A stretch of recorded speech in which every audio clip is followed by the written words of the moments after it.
Bueno, vamos a pasar directamente a la palabra. Se leía esta tarde en Mateo capítulo 24, el capítulo de la enseñanza escatológica o profética del Señor Jesús, capítulo que yo creo que deberíamos de leer, y lo digo en serio, como mínimo una vez a la semana. Una vez a la semana ustedes tienen que leer el capítulo 24 del Evangelio según San Mateo. Es muy parecido a Lucas 21, con algunos matices un poquito diferentes en un evangelio o en otro, pero Mateo 24 es un capítulo extraordinario. El jueves, Rosa, cuando estemos en el Monte de los Olivos, que vamos a estar en el Monte de los Olivos, esta porción la vamos a leer y te vas a dar cuenta que leerla allí y explicar allí lo que ustedes van a ver es completamente diferente a explicarlo aquí. Así que recuerda esto. Jesús sale del templo. El templo existía en su época. Hoy en día no hay templo.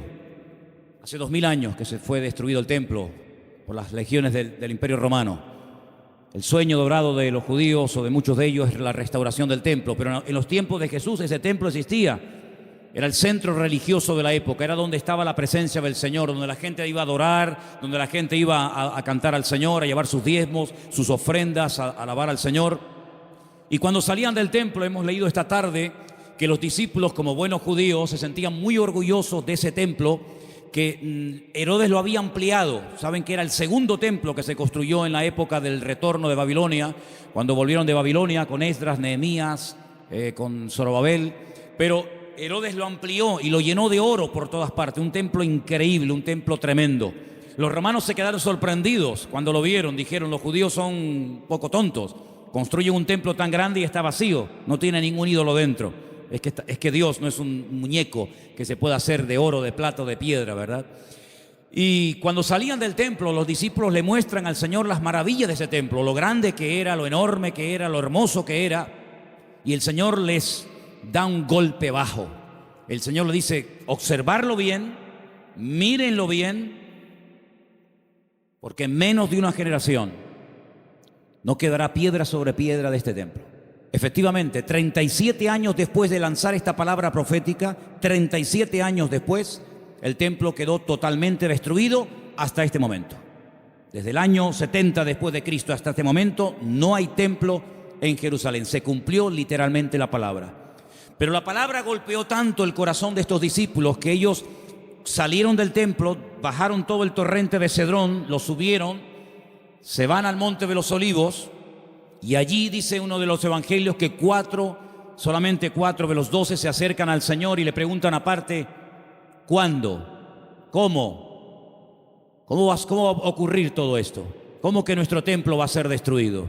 ¿Qué señal habrá? ¿A qué tenemos que observar? ¿Qué tenemos que fijarnos para saber que el tiempo se acerca? Entonces el Señor les da una enseñanza tremenda. Qué importante es preguntar, hermano, de verdad, ¿eh? Si no hubieran preguntado los discípulos al Señor: ¿qué señal habrá de tu venida y del fin del siglo?, nos hubiéramos perdido toda la enseñanza de Mateo 24. Por eso repito, qué importante es preguntar, pero cuidado, no preguntar a cualquiera, no preguntar a cualquier parte, sino preguntar a la persona que te puede dar la respuesta correcta, porque una de las señales que el Señor dice en este capítulo, y es algo que yo quiero en esta tarde hablar, es que tenemos que estar preparados, porque una de las muchas señales de los últimos tiempos va a ser la proliferación de falsas doctrinas. Dice la Biblia, lo leíamos el jueves, que algunos llegarán hasta escuchar. Dice el Espíritu claramente que en los postreros días algunos apostatarán de la fe y escucharán a espíritus engañadores y ahí da una enseñanza tremenda. Entonces, una de las señales de los últimos tiempos es que se enseñarán cosas extrañas. Por eso yo vengo ya semanas hablando y quiero volver otra vez a repetir, no porque no tenga otras cosas que decir, sino porque considero que hay que repetir las cosas que se enseñan, y más cuando son de vital importancia. Y es que tenemos que orar y tenemos que estudiar la palabra para que tengamos una fe sana. Una fe sana, término que por cierto aparece en Tito capítulo 2, donde el apóstol Pablo dice: oye, tenemos que tener una sana doctrina, pero también tenemos que tener una fe sana. Cuidado, que hay gente que tiene una fe muy rara, ¿eh? Hay cristianos que cuando los oyes hablar dicen: sí, tiene fe, pero es una fe un tanto rara, un tanto extraña, una fe mística.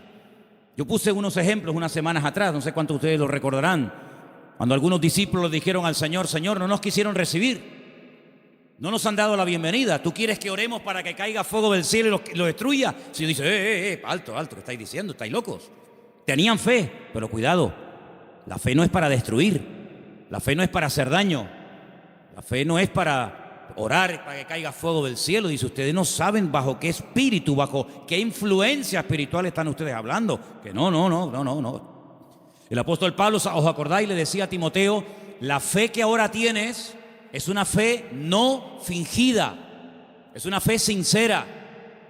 Explicaba este término en Italia, sincera, ¿no? O sea que cuando traían los bloques de mármol, los mármol de Carrara, comenzaban a construir los templos, las catedrales y los edificios, algunos de esos bloques de mármol venían con imperfecciones, venían con agujeritos, y claro, se veía feo. Cuando es un bloque no, pero cuando son tantos, entonces los rellenaban con cera y parecía como que no había ningún defecto, pero cuando daba el sol con fuerza contra aquellos bloques, se derretía la cera y se veía horrible. Decían, manden bloques sin cera, manden bloques sin cera, para que después cuando salga el sol no se quede esto de una forma tan fea y de tan mal aspecto, ¿no? Entonces el apóstol Pablo decía a Timoteo, la fe que tienes no es una fe fingida, no es una fe de máscara, como dice otras versiones, es una fe que primeramente habitó en tu abuela Loida y después la tuvo tu madre, Eunice, y ahora la tienes tú. Entonces tenemos que preguntarnos de vez en cuando en qué estamos basando nuestra fe, en emociones, en sentimientos, en sueños, en experiencias o en la palabra de Dios. Yo me quedo sorprendido, muy sorprendido, porque de toda la vida hemos sido conocidos como el pueblo del libro. El pueblo del libro. Yo me acuerdo que un sacerdote en el huerto de Getsemaní, que es un sacerdote sevillano, cuando me vio con la Biblia bajo el brazo me dice, tú eres de los evangélicos, ¿no? Porque ustedes siempre están con la Biblia en la mano. A mí me echó un piropo tremendo. Si pensaba que me iba a ofender, es todo lo contrario. Efectivamente, hemos sido conocidos y hay de nosotros que nos dejen de conocer por dejar de utilizar el libro, las Sagradas Escrituras, ¿verdad? Pero hay un desapego últimamente tremendo. Claro, se ha metido la gente en el mundo del internet y se ha metido en los cultos a distancia y se ha metido por aquí y por allá, que han entrado en las iglesias cosas pero muy raras, muy extrañas. El jueves les conté algunas cosas que he visto ahora, he visto allí en Milán, donde he estado ahora mismo. Creyentes que están asustados, creyentes que si la maldición, que si... Pero vamos a ver, hermanos, pero dice la Biblia que somos más que vencedores, que mayor es el que está en nosotros que el que viene contra nosotros. Creyentes que solamente desde que yo conocí ahora un matrimonio de hermanos de Ecuador que llevaban más de 10 años en esa congregación y dice, hermano, nos ha impactado mucho cómo usted palabra. Y le digo, bueno, es que yo predico de la palabra. Y dice, es que yo hace años que no escucho un mensaje de la palabra. Digo, bueno, ¿y usted qué escucha entonces? Pues dinero, pide, y dame. Digo, pero eso no es evangelio, eso no es el evangelio. Yo no sé de dónde se han sacado esas enseñanzas. Hay predicadores que solamente tienen un tema monográfico, solamente saben pedir y no hablan de Cristo, no hablan del amor, no hablan del infierno, no hablan de la ira de Dios, no hablan del cielo, no hablan de la salvación. No, solamente tienen una obsesión y claro, prosperan, pero ellos, los demás no, solamente prosperan ellos. Y se autofinancian con su don y se pegan la gran vida asustando y manipulando y tergiversando la escritura. Y esto hay que denunciarlo. Ya está bien de hacer el tonto, ya está bien de decir, bueno, es que son siervos de Dios. No son siervos de Dios. Ellos se llaman siervos de Dios, pero la mayoría de ellos utilizan el púlpito para pegarse la gran vida y lo último que hacen es predicar la palabra, cosa que deberían de haber hecho siempre toda su vida. Y una de las cosas que tenemos que tener bien claro en los últimos tiempos es que van a proliferar falsas enseñanzas y falsas doctrinas. Y los sobreénfasis, qué peligrosos son los sobreénfasis, hermano. Déjeme que me explique. Tenemos que predicar todo el consejo de Dios. ¿Cuántos dicen amén? Toda la palabra de Dios. No podemos estar todos los días comiendo espagueti por la mañana, espagueti por la noche, Pero hermano, está bien, a mí me gusta la pasta, pero 365 días comiendo lo mismo. Pues cuánta gente, hermanos, solamente saben un tema y lo sacan de ese tema y no saben nada. Que si el dinero, que si las profecías. ¿Sabe cuánta gente, hermano, van a las congregaciones para que alguien ore por usted y le den una palabra y le den una profecía? Mire, me leí hace unos días la biografía de la señora White. Madre mía, pero es un disparate. Una señora que dice que llegó a tener 2000 visiones y sueños proféticos. 2000. Y cuando murió, dejó más de 70 libros. Los disparates que esa señora enseñó. Claro, le dan un sobreénfasis a qué, al día de reposo. Sí, pero es que espérate un momento, es que la Biblia no solamente al día de reposo. Hay otras muchas cosas. Si te crees que porque guardas esto y no cumples con todo lo demás, te vas a salvar, te equivocas, amigo. Es como las iglesias que están todo el día hablan lengua, y venga a hablar en lengua, y venga profecía, y venga a hablar en lengua. Pero hijo, vamos a ver. El apóstol Pablo decía, y si alguien entra en una iglesia y ve a todo el mundo hablando en lengua, ¿qué van a decir? A ver, dígalo usted. ¿Usted qué diría? ¿Que están locos? Pero ¿cuántas iglesias son así? ¿Cuántas iglesias son así que parecen locos? Yo fui hace muchos años a una congregación en Las Palmas.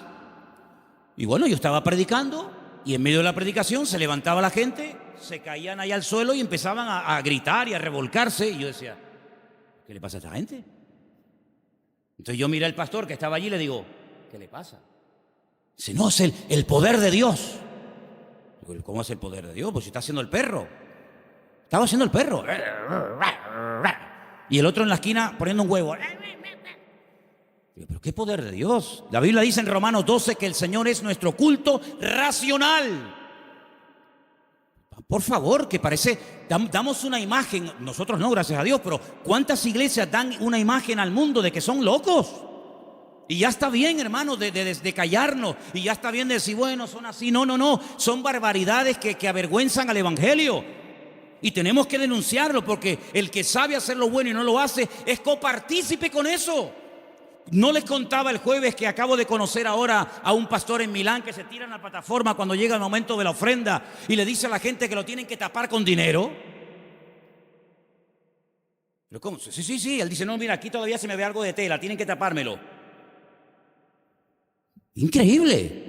Un pastor que la congregación un día le regaló un coche, cogieron una ofrenda en la congregación, le regalan un coche al pastor y a los 2 días se sube al púlpito y dice, hermano, Dios me ha dicho, mentira, Dios no dijo nada, eso es falso, pero él dice, Dios me ha dicho que este no era el coche que ustedes tenían que regalarme, era uno más grande y superior. Y la gente tan tonta va, lo cambian y le compra uno más grande. Y yo le decía, pero ¿ustedes qué hacen allá adentro? ¿Por qué no se le va a hablar, salgan corriendo? Eso no es iglesia, eso no es nada, eso es un circo. Eso es una vergüenza para el evangelio. Es que tenemos miedo, porque nos ha dicho que si nos vamos se nos va el espíritu y se nos va la bendición. Digo, hágame el favor. Oye, que a mí nunca me ha tocado la breva de caer en una iglesia de estas, ¿eh? A mí nunca me ha tocado una breva de estas. Siempre, de verdad, a mí me toca una iglesia de estas y es que me voy al Antiguo Testamento con la espada y el arco. Increíble, hermanos. Entonces tenemos que retornar a la palabra de Dios es nuestra base. No podemos entrar en locuras, en disparates. Todo lo que usted pueda pensar, soñar, sentir o lo que sea, si no va de acuerdo 100% con la palabra, no es de Dios. La palabra de Dios es la base, es el fundamento de nuestra fe. Y no necesitamos nada más que la palabra y nuestra experiencia, nuestra relación con el Señor. Yo creo que algunas personas no han terminado de descubrir lo que significa enamorarse del Señor y enamorarse de la palabra. Por eso buscan fuera, porque cuando un hombre está enamorado de su mujer no tiene que buscar otra. Y cuando una mujer está enamorada de su marido no se le van los ojos detrás de otro. Cuando usted está enamorado de Cristo no le tienta nada ni nadie, porque usted sabe en quién ha creído. Y a mí me da la impresión de que hay mucha gente hoy en día en las iglesias que son religiosos, pero no han nacido de nuevo, porque la persona que nace de nuevo no hace estas barbaridades, porque ofende al Señor. O no conocemos la historia de este joven llamado José, un hombre que nunca fue a un culto. José nunca fue a ningún culto. José nunca leyó la Biblia. Pero José un día tuvo un momento en el que fue tentado y él dijo, yo no puedo hacer esto porque pecaré contra mi Dios. Y uno dice, pero ¿cómo sabía este hombre que eso era pecado? Porque él tenía comunión con el Señor. Y cuando una persona tiene comunión con el Señor y conoce al Señor, sabe lo que le agrada y lo que no le agrada al Señor, aunque no lo hayas leído. Porque el Espíritu Santo que mora en ti te da testimonio de que eso es o no es la voluntad del Señor. ¿Cuántos dicen amén? Entonces hay que retornar a la Biblia, hermanos. Claro, hay gente que se atiborra de libros y venga libros. Hermano, este es el libro que Dios nos ha dado. Escudriñar las Escrituras, dice la Biblia, porque ellas son las que dan testimonio de mí. Y mire, hermano, yo antes de irme para Italia les comentaba de aquellos 10 leprosos, ¿acordáis? Aquellos 10 hombres que bajaron de las montañas porque tenían fe. Pero momento. Yo les dije a ustedes y espero que no hayan olvidado esa enseñanza, porque para mí es de vital importancia. Ellos tenían fe. por eso bajaron de la montaña. Ellos tenían fe, por eso clamaron al Señor. Pero el Señor no los sanó así instantáneamente, sino que el Señor les dijo: id y mostraos a los sacerdotes. Ellos no sintieron nada, ellos no vieron nada, ellos seguían estando leprosos, pero ellos en obediencia se ponen a caminar, y mientras caminan, automáticamente se produjo el milagro. Por eso, ¿se acuerdan cuando yo les dije que fe más obediencia es igual a la bendición de Dios? Por eso hay gente que tiene fe, pero no crecen, no maduran, porque es una fe a veces extraña, envenenada, contaminada, porque han estado en tantos sitios que, permítame la expresión, tienen un potaje en la cabeza. Pero cuando usted conoce al Señor y a su palabra, y usted tiene una fe sana, bien encaminada en las cosas del Señor, usted sabe que la fe, si no tiene obras, y la fe si no obedece al Señor, no sirve de nada. ¿Cómo usted va a pretender con la fe que tiene, viviendo en desorden, sin poner en práctica los mandamientos del Señor? Que Dios le bendiga. Primeramente tendrá que ponerse en orden para que el Señor pueda hacer maravillas en su vida. ¿Y cuántos creyentes en las iglesias son una cosa aquí y fuera son otra? Sí, tienen fe, pero el testimonio que dan es pésimo. Bendito sea la palabra cuando el Señor dice a través de la boca de Pablo: no me avergüenzo del evangelio, porque es poder de Dios. Espero que el evangelio no tenga que arrepentirse y no tenga que avergonzarse de la conducta que está llevando fuera, porque aquí todos somos muy buenos, aquí todos levantamos las manos, o el que quiera, y aquí todos somos muy santos. Pero ¿y por fuera? Porque a mí de qué me sirve que vengas aquí, gloria a Dios y aleluya, si luego en la calle eres un desorden y vives en pecado, estás viviendo en adulterio, estás viviendo en fornicación, tienes un mal testimonio en la familia. Tienes que plantearte tu relación con Dios. ¿A qué vienes aquí? ¿A cambiar o a qué? ¿A fichar como en un trabajo? No, fui al culto. Sí, fui al culto porque te entró por aquí y te salió por ahí, porque no ha habido cambios en tu vida. Esta es una iglesia donde queremos que la gente venga, gloria a Dios, sí, pero que vengan a cambiar. Y que sepan que aquí no vamos a estar con tontería ni con experiencias extrasensoriales, sino que aquí te vamos a llevar a la palabra. Y la palabra te va a hablar y el Espíritu va a hablar a tu corazón. Y en cuanto veamos cosas extrañas que no son de Dios, pues te las tendremos que decir. Claro, algunos esta cosa no lo entienden y dicen: no, es que aquí no hay amor. Bueno, si usted entiende el amor, que le vamos a decir lo que usted quiere oír, evidentemente aquí no lo va a encontrar. Aquí le vamos a decir lo que dice la palabra, y los que estamos, los que vienen, se adaptan a lo que hay, y si no, pues que el Señor le bendiga y que le lleve a otra iglesia. Pero aquí no vamos a ceder ni un milímetro por agradar los oídos, por tener mucha gente, porque si tener mucha gente significa bajar el listón de la santidad de Dios, amigo, hasta ahí hemos llegado. La palabra dice que sin santidad nadie verá al Señor. Me da igual si es fulanito de tal, don fulano de tal. Sin santidad nadie verá al Señor. Es que yo canto, que me da igual. El diablo canta mejor que nosotros.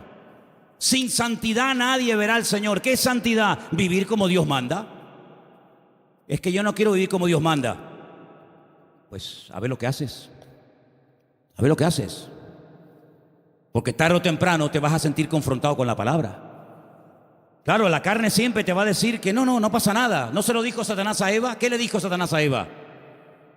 ¿Por qué no comes? Y dice: porque Dios me ha dicho que si como muero. ¿Y qué le dijo Satanás? No, eso no es así. Tú no vas a morir. Come para que veas. Y le creyó al diablo. ¿Y cuántas veces creemos que Dios está equivocado, que es injusto con nosotros, cuando la palabra del Señor nos dice que en los últimos tiempos el enemigo va a ser tan sutil que muchas veces le va a permitir a la gente tener esa falsa seguridad de creer que estoy en desorden y en pecado, pero Dios me va a bendecir igual? No, mi amigo. Las consecuencias, tarde o temprano, de una vida en desorden son terribles, porque la paga del pecado ha sido y es y será siempre la muerte. ¿Cuántos dicen amén? Hay tres cosas que tenemos que tener claro a estas alturas. Primero, ¿a qué nos ha llamado el Señor? ¿A qué nos ha llamado el Señor? ¿Tú sabes la tranquilidad que tú tienes en tu corazón cuando tú sabes a lo que te ha llamado y a lo que no te ha llamado el Señor? No tienes que estar imitando a nadie. No tienes que viajar por el mundo entero buscando el sistema, el método en Colombia, en Venezuela, en Cuba, en Puerto Rico, en Toronto. Yo no tengo que ir a ninguna parte. Lo que dice la Biblia: entra en tu aposento y tu Padre que te ve en lo secreto te recompensará en público. Claro, es más fácil coger un avión y irte a Corea a ver lo que hacen los coreanos. Es mucho más fácil coger un avión y pagarte el pasaje como Jonás, que esperaría pagar el pasaje, ¿verdad? Y mantener la rebeldía que dar marcha atrás. Es mucho más fácil coger un avión y decir: a ver, una iglesia que esté creciendo mucho, a Nigeria, ahí nos vamos todos. Ahora a Pensacola, ahora a Toronto, ahora... Hermanos, a donde tenemos que ir, dice el Señor, venid a mí, los trabajados y cargados, que yo os haré descansar. ¿Cuántos dicen amén? Entonces, tener claro a lo que nos ha llamado el Señor y a lo que no nos ha llamado. No hay una iglesia 100% completa. Yo les digo, esta iglesia no es completa. Tenemos muchas carencias. No somos una iglesia fuerte en misiones. No tenemos misioneros ahora mismo en el mundo. Tenemos un montón de carencias, pero creemos que hay un área en la que el Señor nos puede utilizar. Pero hermanos, hay congregaciones que pretenden hacerlo todo, lo entienden todo, lo saben todo. Y la Biblia nos enseña que somos un cuerpo y que nos necesitamos los unos de los otros. Y capaz que lo que el Señor nos ha dado, tal vez no lo tenga el hermano de la esquina, pero el hermano de la esquina seguro que Dios le ha dotado con algo que nos hace falta a nosotros. Y así nos complementamos y trabajamos en el mismo sentir, en un cuerpo en el Señor. ¿Cuántos dicen amén? Nuestra identidad, ay hermano, la identidad. Esto es algo que trae de cabeza a miles de personas, porque la gente tiene que tener una identidad. Y si no la encuentran en la casa, la va a encontrar en el fútbol. Y si no, en cualquier otro lado. Nuestra identidad, ¿de dónde viene nuestra identidad? Nuestra identidad viene de Cristo. Nuestra identidad viene del Señor. Yo no tengo que ponerme ahora todo el cuerpo lleno de tatuajes para sentirme, digamos, querido y respetado por un cierto sector de la sociedad. No. ¿Sabes qué? Yo he sido aceptado por Cristo tal y como soy, con mis defectos, con mis virtudes y con mis debilidades. ¿Cuántos dicen amén? Ahora, si usted tiene complejos, si usted no se termina de aceptar a sí mismo, pues usted no va a crecer y usted no va a madurar hasta que tú no le des gracias a Dios por el cuerpo que tienes y le digas gracias, Señor, porque tú me hiciste así. Usted no va a poder disfrutar de la vida. Su identidad tiene que venir de la fuente. ¿Y cuál es la fuente de la que bebemos? Nuestro Señor Jesucristo. Eso nos ayuda a descubrir nuestras limitaciones. Eso nos ayuda a saber lo que tenemos y lo que no tenemos.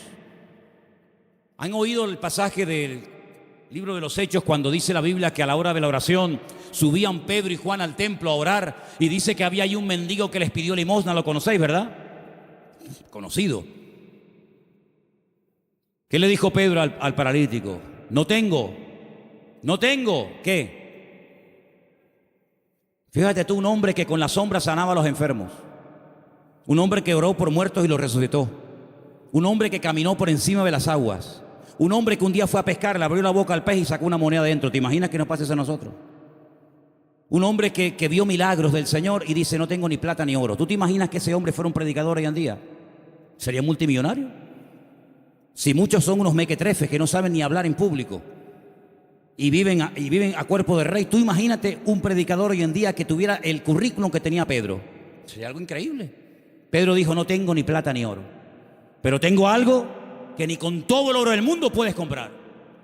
Y le dijo al hombre con toda la autoridad, porque sabía lo que tenía. Porque cuando uno sabe lo que tiene, se mueve con autoridad. Y cuando no sabes que tienes eso, pues mejor estate quieto. En el nombre de Jesucristo, levántate y camina. Y el Señor hizo un milagro tremendo. Entonces las iglesias, los creyentes hoy en día, tenemos que saber a lo que Dios nos ha llamado. Tenemos que saber lo que tenemos y lo que no tenemos. Y darle gracias al Señor, porque Dios con nosotros ha sido tremendamente fiel. Y a unos le da 30, a otros le da 60, a otros le da 100. Y cada uno tiene que saber moverse en el área donde Dios lo ha puesto. ¿Cuántos dicen amén?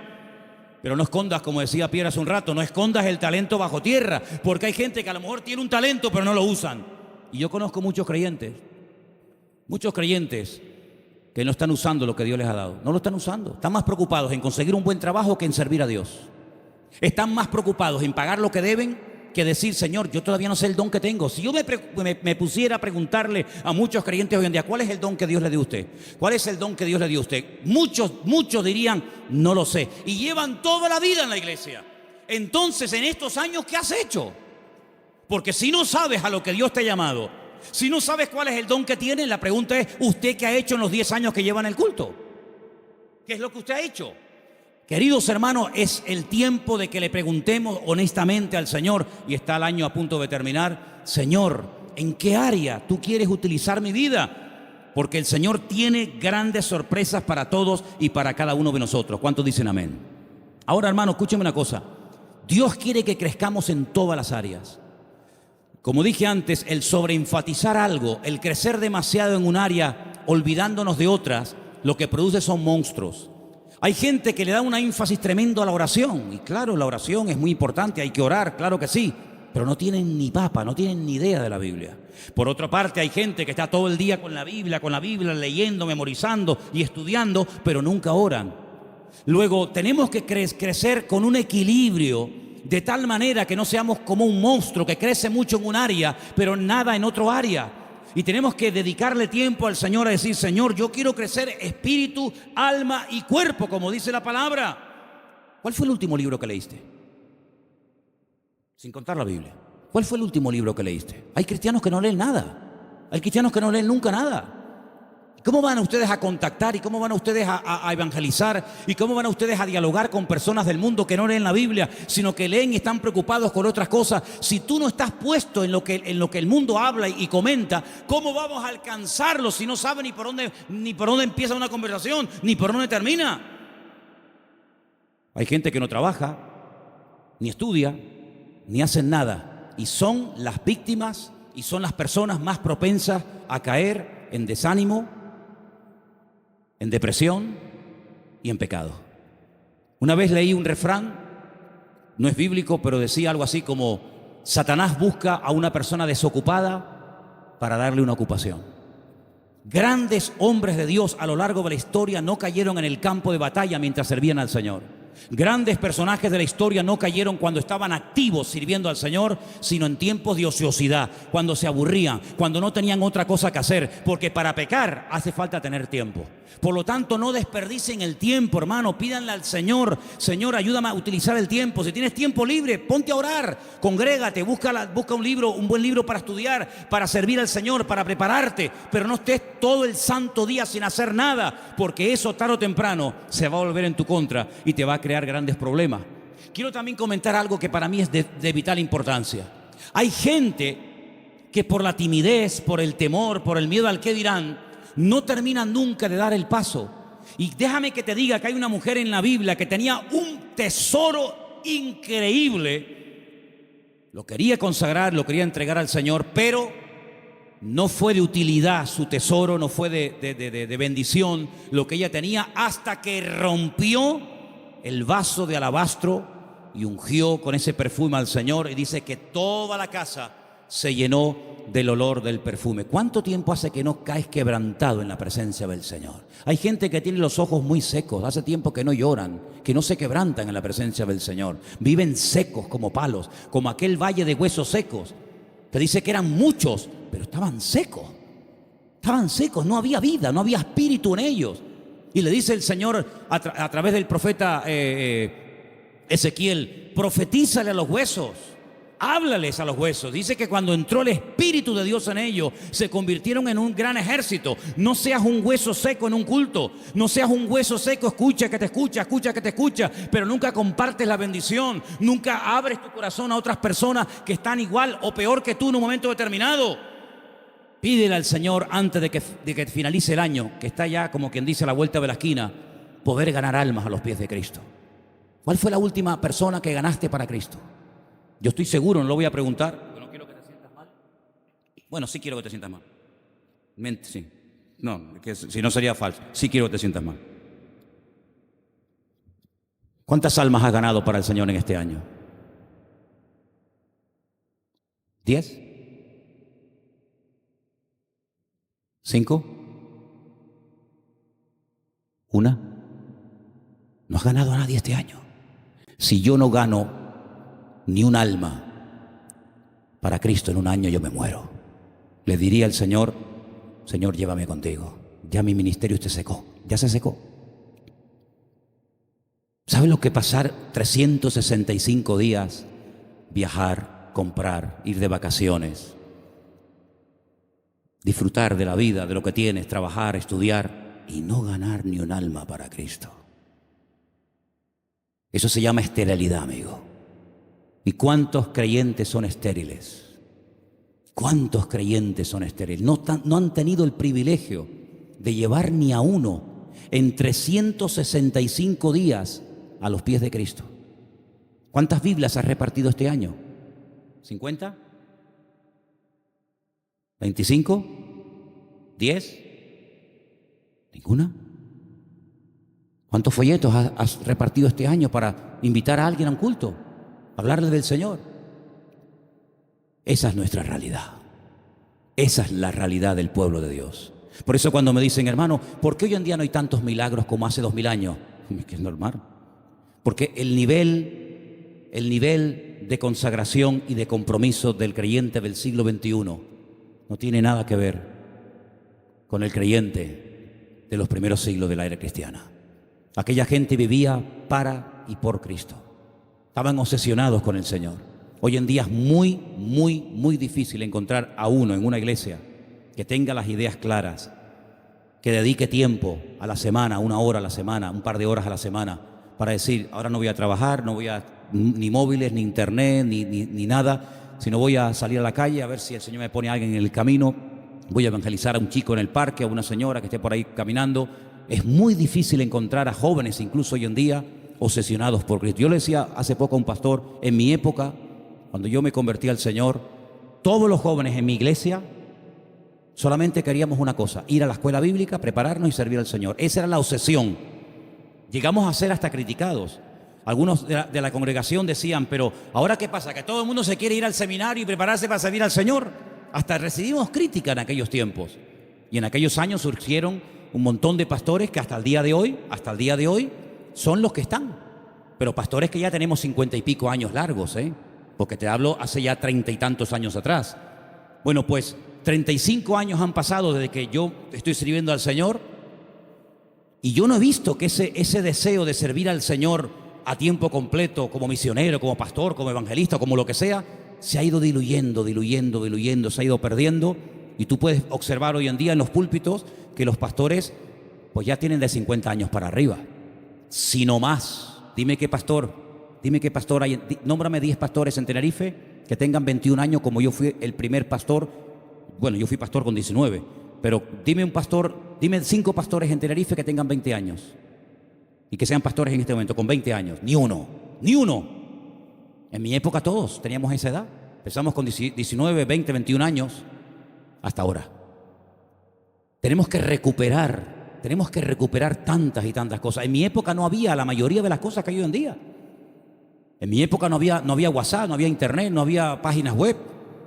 Los cultos eran muy sencillitos, eran muy normales, no había tanta parafernalia de sonido. Parece que hoy en día la puesta en escena tiene que tener esto y aquello, porque parece que si no, el culto como que no fluye. En aquella época una guitarra española, pum, a la calle, encima un banco, orábamos, venía la gente, estaba el Señor, una sencillez tremenda. Eso tenemos que volver a recuperarlo, porque nosotros estamos en este mundo, ¿para qué? ¿Para qué estás tú en este mundo? Y dime, ¿para qué estás? Para llegar a una edad y decir, bueno, yo ya tengo mi casita, mis mueblecitos, mi paguita. Qué vida tan triste, perdóname. Qué vida tan triste. Estar esperando a yo jubilarme, estar ahí esperando la muerte. Este verano, cuando hice a un pueblo, había 3 personas en el pueblo. 3 personas en un pueblo, allí arriba, en los cañones del Sil, en Galicia. Cuando llegué, hablé con esos 3 viejitos y le digo, ¿qué tal? ¿Cómo están? Los 3 al momento me dijeron, aquí estamos esperando la muerte. Ostras. Yo déjame dar un paso atrás, no sea que me pase a mí algo también. Dice, los jóvenes se han ido todos. Los jóvenes del pueblo se fueron. Y aquí estamos esperando a la muerte. Digo, madre mía, pero qué futuro de vida. Que le puede venir dentro de 6 meses, dentro de un año, dentro de yo qué sé cuánto. ¿Y tú qué estás esperando? Si tú pudieras hoy tocar un botón y apretando ese botón consiguieras lo que tú tanto quieres tener en la vida, ¿qué sería lo que tú más anhelas tener? ¿Pasa ese botón por agradar y honrar al Señor? Yo quiero que en esta noche nos hagamos estas preguntas, hermanos. ¿Qué estamos haciendo con nuestras vidas? ¿Qué estamos haciendo con nuestra vida? ¿Sabes? Hace unos días pensaba lo mismo que llevo años pensando. Se nos ha ido otra vez el año. Hoy es 20, ¿no? 20 de noviembre. Pero sí que parece que el otro día estábamos en el retiro con el pastor Antonio en el Puerto de la Cruz. Y yo me acuerdo que el otro día tuvimos el retiro donde hablábamos de Amalek. ¿Se acuerdan? ¿Cómo puedes pasar tanto tiempo? Y el campamento de jóvenes ya pasó. Y las vacaciones de verano se fueron. Otro invierno más. Y ahora, este mes, así, volando, llega diciembre y otro año más. Hermanos, algo tiene que cambiar en nuestras vidas. Te tienes que replantear tu tiempo, tu vida, tu juventud, tu matrimonio, tu familia de una forma diferente. Tú no puedes ser un parásito en una iglesia. Tú no puedes ser una persona ahí sentada 1 año, 2 años, 4 años, 5 años, 10 años, 30 años. Uy, se murió el hermano. Señor, toma, te lo mandamos, otro para arriba. No, hermano. Sea una oveja productiva. Involúcrese en las cosas del Señor. Tenga ilusión por las cosas del Señor. Y yo creo que si nosotros verdaderamente buscamos al Señor de todo corazón, hay tantas cosas que podemos hacer todavía para el Señor. Yo, hermano, yo tengo más ganas de servir al Señor que nunca. Pero yo no quiero que esta iglesia sea un freno para mi vida. Yo no quiero que esta iglesia se convierta en un tapón para mí, Yo tengo mucho más visión que estar aquí, Y yo estoy plenamente convencido de que el mundo, no Tenerife, el mundo nos está esperando. Y el Señor tiene gente aquí que puede utilizar de una forma tremenda. Pero somos nosotros los que tenemos que decir, Señor, cuenta conmigo. Porque quiero terminar diciendo algo. La noche que el Señor Jesucristo sabía que iba a ser entregado, dijo algo tremendo. Dijo, Padre, pasa de mí esta copa. Mas no se haga mi voluntad, sino la tuya. ¿Y saben cuál era la voluntad del Padre en ese momento? Que lo mataran. Es increíble. El año que viene va a ser un año muy interesante, Créanme, va a ser un año tan interesante. Porque ya empezaron los dolores de parto, pero los dolores de parto no duran siempre. No, hermana, yo no entiendo mucho de esto, yo nunca he parido, ¿no? Pero más o menos hablo de la teoría. Los dolores de parto están ahí, pero llega un momento que se acabó el dolor, nace el chiquillo y ya está. Bien. Llevamos años con dolores de parto. Europa ya lleva años en dolores de parto. España ni te cuento. España yo creo que le van a tener que hacer una cesárea dentro de poco. Porque no hay forma de que salga el chiquillo, ¿vale? Estamos con dolores de parto hace mucho tiempo. El año que viene van a salir muchas cosas, van a parir muchas cosas que se han ahí retenido con dolor. Bien. Estoy recibiendo llamadas de Estados Unidos. Muy interesantes, por cierto. Para muchos, sobre todo para gente de Latinoamérica, más que para gente de Europa, Estados Unidos era el sueño dorado. Yo recibo cada día correos de gente que me dice, he mandado solicitud, he pedido visa a Estados Unidos, me la han denegado, entonces estoy tocando la puerta a ver si usted, no sé qué. No te puedes ni imaginar la cantidad de gente que me escribe cada día de montones de lugares que primero tocan a la puerta del tío Sam. Primero le llaman al tío Sam. Y cuando el tío Sam le dice, por aquí no entra, entonces llaman yo qué sé, a Don Quijote de la Mancha y Sancho Panza, ¿no? Por ejemplo, por un ejemplo. Vean. ¿Cómo van a reaccionar todos aquellos creyentes que se fueron a Estados Unidos creyendo que era el paraíso terrenal? Cuando el señor Trump les diga, usted, y usted, y usted, fuera de aquí. Ay, amigo. A mí se me han abierto muchísimas puertas en Estados Unidos. Me he negado rotundamente a ir. Porque mi confianza y mi refugio no está en América, mi refugio está en Dios. Ahí está mi confianza. Y el libro de Proverbios dice, más vale bocado seco y en paz. ¿Eso qué? Un cacho de pan, pero con la bendición de Dios. ¿Se puede tener un trozo de pan con la bendición de Dios? Sí, claro. ¿Y se puede tener abundancia sin la bendición de Dios? Tan claro, por supuesto. ¿Qué te crees? ¿Que toda abundancia viene del cielo? Ay, amigo. ¿La bendición que es solamente tener o la bendición pasa por ser? Cuidado con eso. ¿Cómo van a reaccionar tantos y tantos que se fueron a América creyendo que aquello era el paraíso terrenal, que ya por fin el sueño dorado se había cumplido y que ahora le digan, vuélvanse a su tierra? Ay, amigo. Ha llegado el momento, hermanos, si no lo veis, lo vais a terminar viendo y entendiendo. Ha llegado el momento que todos los creyentes del mundo, en el único en el que nos vamos a poder refugiar, como siempre ha tenido que ser así, pero parece que se ha olvidado, es en el Señor nuestro Dios.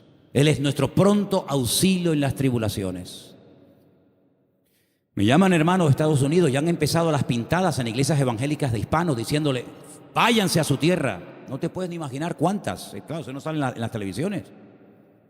Incluso persiguiendo ya a algunos judíos. Fíjate tú, el país del mundo donde más judíos hay, más que en Israel, es en Estados Unidos. Y ya muchas sinagogas están vendiendo en Nueva York, en New Jersey, en muchos lugares, porque ya están metiéndose con los mismos judíos. Pero es que todo eso está profetizado, hermanos. Todo eso está escrito. Que cada uno tendrá que volver a su lugar de origen. Y allí el Señor va a entrar en juicio con cada uno de nosotros. Así que el único escondedero, el único refugio va a estar en nuestro Dios. Nuestro refugio es el Señor Dios Todopoderoso. no es un país, no es una nación. Mire, si usted consigue aquí el mejor trabajo del mundo y gana miles de euros, pero usted no tiene la bendición de Dios sobre su vida, lo que usted tiene se va a volver en su contra. Porque he conocido a muchas personas que lo que buscan es una salida económica, un bienestar material, pero usted lo que tiene que buscar es la voluntad de Dios. Porque teniendo la voluntad del Señor, estemos donde estemos, el Señor está a nuestro lado. Ahora, si usted cree que el Dios de Estados Unidos es más grande que el de Garcilaso de la Vega, coja el pasaje y váyase mañana sin falta. Pero el Dios de allá es el Dios de acá y es el Dios en todas partes. Y Él es galardonador de los que le buscan. Nuestra confianza no está en los países, no está en los gobiernos. Nuestra confianza está única y exclusivamente en nuestro Dios, en el Dios que nunca nos ha fallado, el Dios que ha dicho estaré contigo todos los días hasta el fin del mundo, y el Dios que nos va a enseñar a vivir por fe. Nos va a enseñar a vivir por fe. Ya nos está enseñando hace años el Señor, por lo menos a nosotros, a vivir y depender solamente por fe del Señor. Porque yo creo que esa es la vida que el Señor tiene diseñada para todos y para cada uno de nosotros. Ahora, si usted quiere ser un señorito en el reino de Dios, amigo, si tú quieres ser un señorito, y no remangarte nunca las manos y poner tu mano en el arado y servir al Señor, hermanos, las lecciones se aprenden por las buenas o se aprenden por la humillación. Y yo creo que el Señor hace mucho tiempo nos está hablando a todos y a cada uno de nosotros. No se afanen tanto, no se afanen tanto. Inviertan más tiempo en la oración, inviertan más tiempo estudiando la palabra. Hay algunos de ustedes que no tienen tiempo ni para orar. Algunos me han dicho en alguna ocasión, ay, es que yo voy a la cama tan rendido que hago, Señor, bendito sea tu nombre. Amén. No, duermen en paz, la verdad es que duermen en paz, pero hermano querido, busque a Dios, busque a Dios. Hay mucho camino por recorrer, muchas cosas por hacer. Usted no puede dedicar más tiempo a lo material que a lo espiritual. Por favor, estamos invirtiendo el orden. Si usted dedica más tiempo a lo material que a lo espiritual, aquí está fallando algo. Yo creo que el Señor nos está llevando a un punto y el año que viene va a ser un año muy, muy importante en la historia de la iglesia, en todas partes del mundo, y el Señor nos está llevando a un compromiso, a una entrega, a una seriedad. Muchos no aguantarán la prueba, yo también se lo digo de paso, hay algunos que están aquí que el año que viene no podrán estar más. Porque no aguantarán la prueba, porque la Biblia nos enseña que los últimos tiempos van a ser tiempos peligrosos, tiempos difíciles. Pero si usted aguanta y se agarra al Señor, el Señor le va a bendecir y usted va a ver la gloria del Señor en su vida. Pero no busque salidas fáciles, busque al Señor y lo que el Señor le diga, ni más ni menos, es lo que usted tiene que hacer. ¿Cuántos dicen amén? Vamos a orar, hermanos, por favor, cierre sus ojos ahí donde está. Plantéese esto seriamente, por favor. Plantéese esto seriamente delante del Señor. ¿Qué estoy haciendo con mi vida? ¿Qué estoy haciendo con la vida de mi familia? ¿A dónde los estoy llevando? ¿A qué se están dedicando? ¿Cuáles son las prioridades, los objetivos, las metas en nuestra casa? Tener, trabajar, comprar, trabajar. Hermanos, que somos hijos de Dios, que no somos gente del mundo como los gentiles, que dice que se afanan y pelean por esas cosas. Dice la Biblia que nuestra búsqueda tiene que ser diferente, que el Señor nos indica que tenemos que buscar primeramente el reino de Dios y su justicia, y muchas de las cosas que vendrán por añadidura, dice la Biblia, créame, vendrán. Claro, hay gente que nunca ha visto que le viene por la añadidura porque no buscas el reino de Dios. Entonces, como no buscas, tienes que buscar tú la añadidura. Pero ha llegado el momento en el que el Señor nos está mostrando que tenemos que doblar la guardia, que vienen tiempos difíciles. Hermanos, les digo algo, se lo dije el jueves con todo respeto. Dele gracias a Dios por la enseñanza que usted ha recibido en estos años, porque hay tantas barbaridades, tantas locuras que se están enseñando desde los púlpitos, llamadas iglesias evangélicas, que uno se cae de espalda, hermano. Uno siente hasta vergüenza ajena de las falsas doctrinas, de matrimonios destruidos, de pastores bueno, hermano, de verdad, mire, esto daría horas. Vamos a pedirle al Señor, Señor, danos ese amor por ti, por tu palabra. Volvamos al libro, volvamos a las Sagradas Escrituras. Señor, en esta noche queremos pedirte que tú nos ayudes a esforzarnos más por tu reino, a no estar tan afanados, tan estresados, tan preocupados por lo material, Señor. Señor, tú nos has enseñado un modelo de vida diferente. Tú nos has enseñado a depender de ti. Tú nos has enseñado, Señor, a creer en tus promesas, en tu bendita palabra. Y yo te pido, Señor, en el nombre bendito de Jesús, que nos ayudes a aprender las cosas de buena manera, a ser adoradores en espíritu y en verdad, a ser estudiantes serios de tu palabra, Dios mío, que no nos atraigan las cosas de este mundo. Señor, que podamos marcar una diferencia en este mundo enfermo que te ha dado la espalda hace tanto, tanto tiempo, Señor. Levanta jóvenes de esta iglesia con pasión, con fuego, por las almas perdidas, Señor. Verdaderamente a familias enteras que decidan servirte. Familias enteras que la prioridad en su vida sea buscarte a ti por encima de todas las demás cosas. Quita de nosotros el afán, Señor, el miedo al futuro, el miedo a lo que va